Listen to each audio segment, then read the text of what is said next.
Buddha corona virus का भय और उसका जेनेसिस यानी कि उसकी उत्पत्ति, जो उसका जेनेसिस है वो किस तरह से काम करता है और बुद्ध ने कैसे बताया कि भय कैसे उत्पन्न होता है।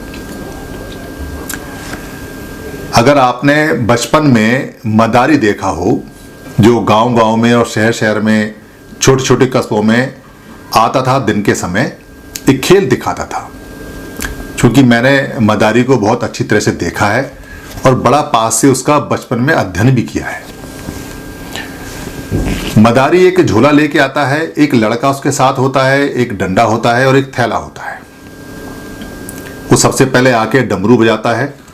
डमरू बजा के, क्योंकि उसकी आवाज़ दूर तक जाती है, कई बार वो बांसुरी भी बजाता है और फिर वहाँ सारे बच्चे और जो बड़े बूढ़े या जो लोग काम पे नहीं जाते वो सब घेरा बना के उसके चारों तरफ इकट्ठे हो जाते हैं।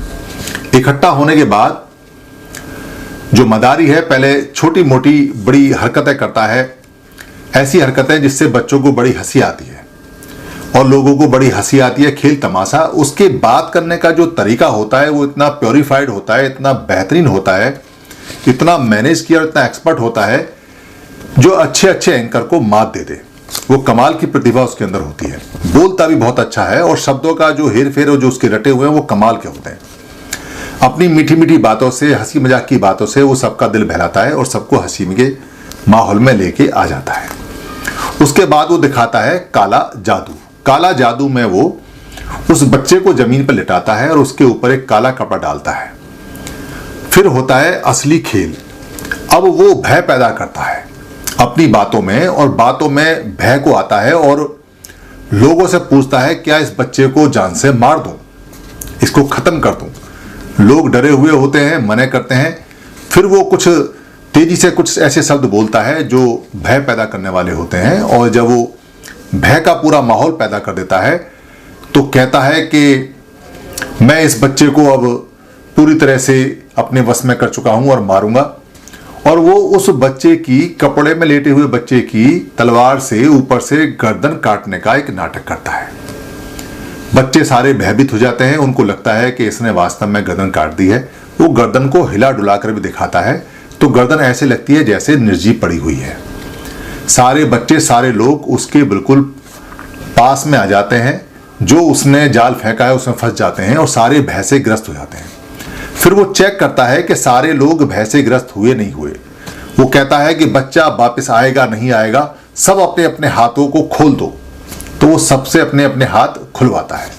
फिर वो ताली बजवा के देखता है कि कितना दम अभी आया है, कितने डरे हुए हैं।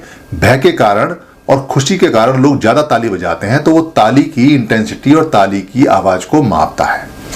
जब वो देखता है कि पूरा मजमा, पूरा माहौल, पूरी भीड़ उसके वश में आ गई, उसके काबू में आ गई, तब वो अपना कटोरा और झोला निकालता है और लोगों से कहता है कि इस बच्चे के लिए मैं वापस लेके आऊंगा, जो तुम्हें देना है इसको दो। तो जिसके पास 5 का सिक्का, 10 का सिक्का या 20 का सिक्का, जो भी सिक्का उस समय चलता था, वो जो होता है वो देता है। और सारा पैसा लेने के बाद में अभी उसकी जो मांग है पूरी नहीं हुई, क्योंकि उसका उद्देश्य पैसा कमाना है, वो रोजी रोटी का काम करता है।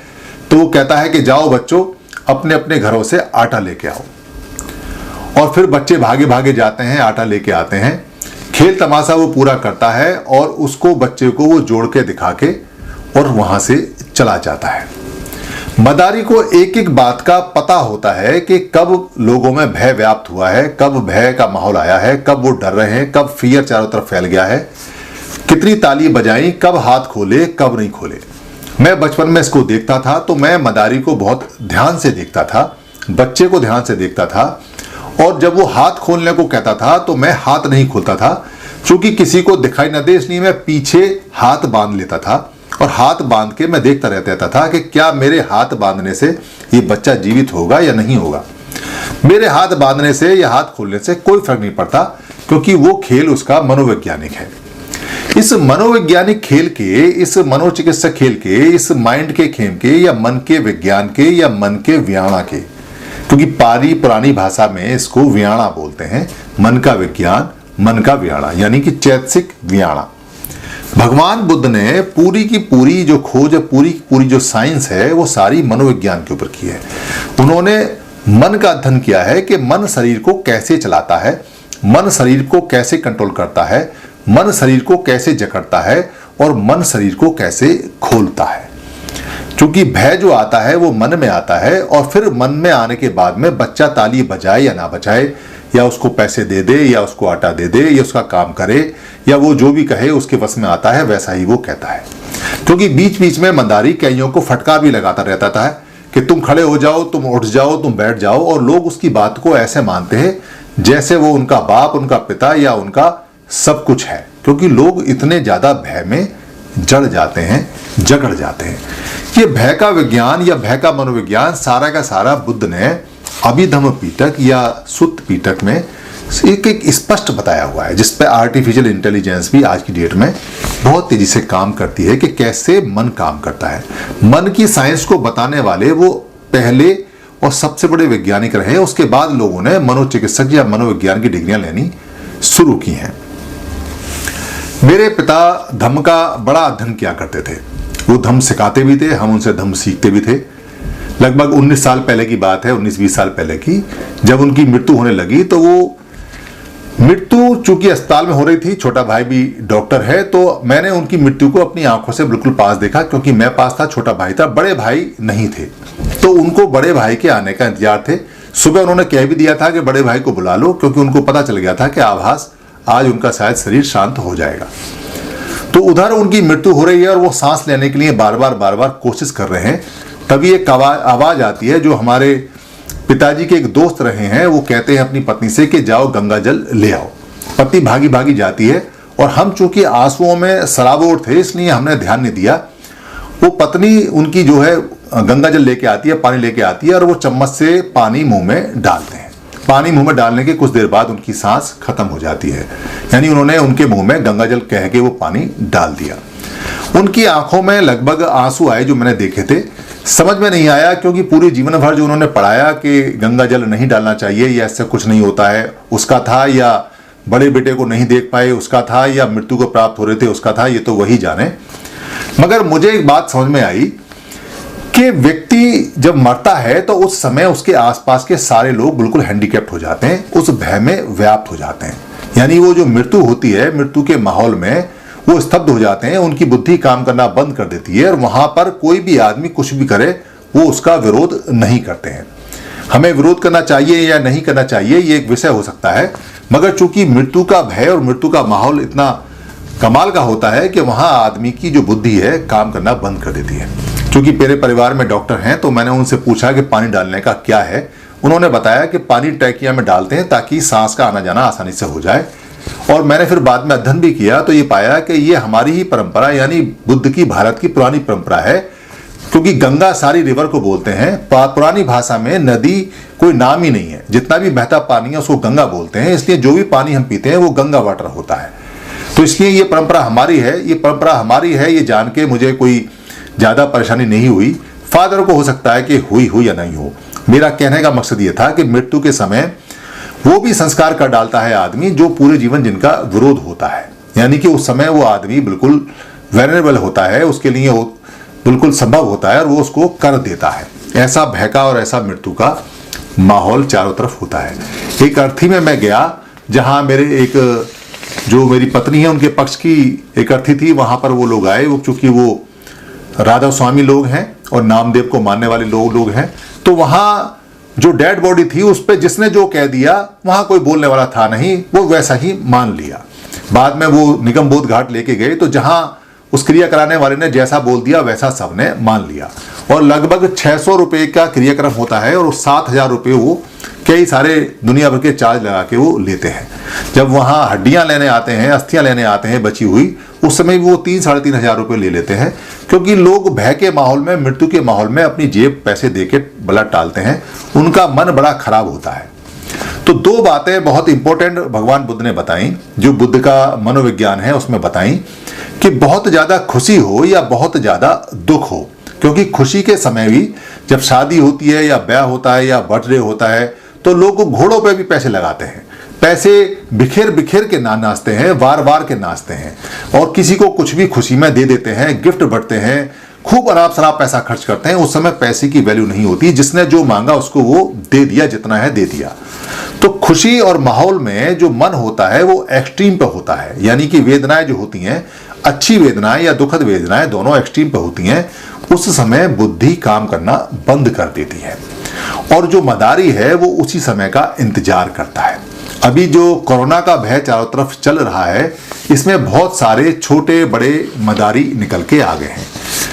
जो टेस्ट किट है वो महंगी हो गई हैं, जो पीपी किट है वो महंगी हो गई हैं, दवाएं महंगी हो गई हैं, खाने के सामान महंगे हो गए हैं, सब्जी वाले भी थोड़ी बहुत सब्जी बेकार सेकार देकर छुट्टी देके, क्योंकि लोग उनके पास जा नहीं रहे, आ नहीं रहे। जो होम डिलीवरी है उसमें भी कुछ महंगा है। इसके अलावा बड़े बड़े भी खेल चल रहे हैं, जहाँ सप्लाइयाँ बहुत बड़ी बड़ी हैं वहाँ भी महंगा हो गया है। पैसे का लेन देन, महंगाई खूब चल रही है। देश हित की बात कम है, देश को लूटने की या देश के आपातकाल में पैसा बनाने की बात बहुत ज़्यादा है। ये दुनिया में लगभग सभी देशों में चलती है। जब युद्ध की स्थिति होती है या महामारी की स्थिति होती है या कोई आपदा की स्थिति होती है, सबसे पहले मार्केट ब्लैक में चला जाता है। लोग उसको सामान को इकट्ठा कर लेते हैं। जरूरतमंद आदमी के पास सामान नहीं पहुंचता, लोग जरूरत से ज़्यादा अपने घर में इकट्ठा कर लेते हैं। जो सक्षम है, जो गरीब हैं बेचारे, उनके पास में रोजमर्रा का भी सामान नहीं पहुंच पाता। एक तो उनके काम बंद हो जाते हैं, ऊपर से उनके पास पैसे नहीं और ना ही उनके पास इंफॉर्मेशन होती है, ना ही उन्हें इतनी समझ होती है कि कोई आपातकाल आने वाला है तो थोड़ा बहुत इकट्ठा कर लिया जाए।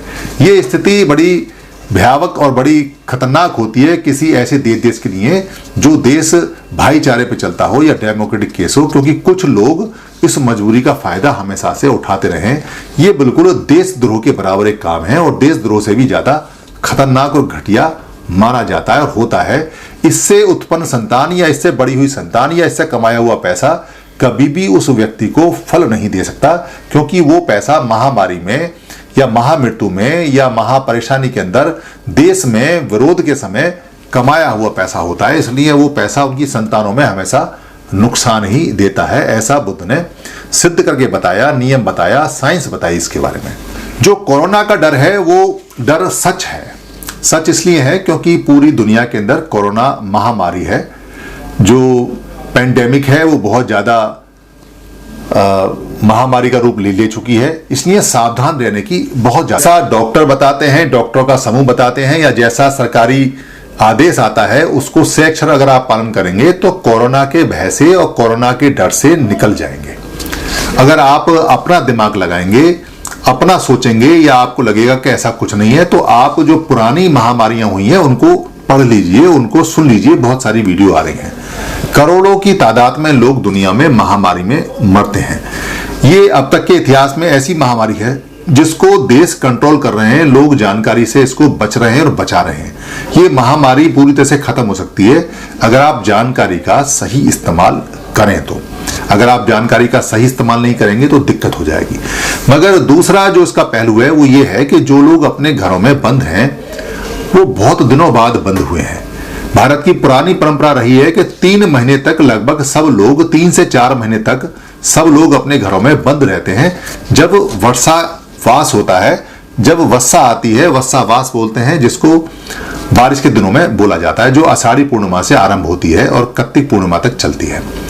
उस दौरान में 4 महीने के लिए सारा जीवन भारत में ठहर जाता था, क्योंकि कीड़ों का जनन और प्रजनन स्टार्ट होता था। लोग अपने पैरों से कीड़े और मकोड़ों को नहीं मारना चाहते थे। रास्ते कच्चे होते थे। उस समय भिक्खू और भिक्खुनियां निकल जाते थे और वो बिहारों में जाके रुकते थे। वहां जाके जो गांव आसपास लोग होते थे वो पढ़ने के लिए आते थे। पूरे 3-4 महीने पठन पाठन का कार्यक्रम चलता था। इसलिए भारत के लोगों को वर्षावास को याद करते हुए, क्योंकि ये उनके जीन में है, ऐसा ही जैनियों के अंदर भी होता था। जो जैन समाज है उसके अंदर भी वर्षावास होता है, बल्कि जैन समाज में वर्षावास बुद्ध से पहले होता था। बुद्ध ने जैन समाज से ही इसको अडॉप्ट किया है और लिया हुआ है। इसलिए वर्षावास भारत की पुरानी पद्धति है। इससे घबराने की आवश्यकता नहीं है। इसमें अपना काम करने की आवश्यकता है, जैसे आप पहले करते थे। उस समय को याद कीजिए जब प्रकृति अपने आप को रिपेयर करती थी, सारी पृथ्वी अपने आप को ठीक करती थी और लोग अपने घरों में रहकर शांति से अपना काम करते थे। तो मन को शांत नहीं छोड़ते थे। या तो वो विपස්සना करते थे, विपස්සना साधना, तपस्या या तप, ध्यान या मेडिटेशन। तो मेडिटेशन करने के लिए आपको आनापाना आप सीख सकते हैं। आप vipassana.org वेबसाइट पे जाएंगे या ऐप में जाएंगे विपස්සना के, तो बाई SN गोयनका द्वारा बहुत बढ़िया विपස්සना साधना सिखाई जाती है घर बैठे। आप विपස්සना साधना करेंगे तो आपकी जो एंजाइटी है, जो आपकी परेशानी है, वो 100% दूर हो जाएगी। इसके अलावा आप पेंटिंग का काम या लिखाई का काम, राइटिंग का या पढ़ने का काम या वीडियो बनाने का या स्पीच देने का या पोस्ट बनाने का या घर में बच्चों को कुछ सिखाने का या कोई और लैंग्वेज सीखने का या घर का साफ सफाई का, इतने सारे काम हैं, सिंगिंग का, गायन का, कलाकारी का, नृत्य का, इतने सारे काम हैं। वो सारे काम आप कर सकते हैं, आपका टाइम पास होगा। परिवार में आप एक दूसरे की रुचि जान सकते हैं, क्या रुचि किसकी है, किसका क्या इंटरेस्ट है और वो किस किस में पारंगत है, मेलजोल बढ़ा सकते हैं। इसके अलावा फोन आपके पास है, फोन में आप दुनिया भर से बात कर सकते हैं। जिनके पास फोन नहीं है उनके पास में बात करने के लिए मनाही नहीं है, अपनी बालकनी से खड़े होकर आप बात कर सकते हैं, वो कोई दिक्कत वाली बात नहीं है। और सबसे बेहतर काम रहेगा कि इस समय आप दान कीजिए। क्या दान देना है आपने जो गरीब लोग हैं, जो अक्षम लोग हैं, उनके लिए पैसा या उनके लिए खाना दान करना है, और जो सक्षम लोग हैं उनके लिए धम्म दान करना है। प्रकृति के बारे में बात करनी है, प्रकृति के बारे में बताना है, अपने बारे में बताना है और अपने स्वास्थ्य को देखना है। आप घर पे रह के एक्सरसाइज भी कर सकते हैं, घर के काम में हाथ बटा सकते हैं, घर को ठीक भी कर सकते हैं। समय बहुत आसानी से निकल जाता है, क्योंकि भारत में 3 से 4 महीने तक एक साथ रहने की हर साल वत्सावास में पुरानी परंपरा रही है। ये परंपरा इसलिए ही बनाई गई थी ताकि वातावरण में जितने भी जो विजिबल और इनविजिबल, यानी कि जो जीव दृश्य हैं और जो अदृश्य जीव हैं, वो अपना प्रजनन कर सकें और वो हमें कोई नुकसान ना पहुंचाएं और हम भी उनको कोई नुकसान ना पहुंचाएं। इसलिए आप ये जो कोरोना का डर है, इसको निकाल दीजिए। ये डर हवा से आता है और हवा में ही चला जाता है, कोई नुकसान आपको नहीं होगा। आप सरकार के सारे नियमों को, डॉक्टर्स के सारे नियमों को पालन करें। धन्यवाद।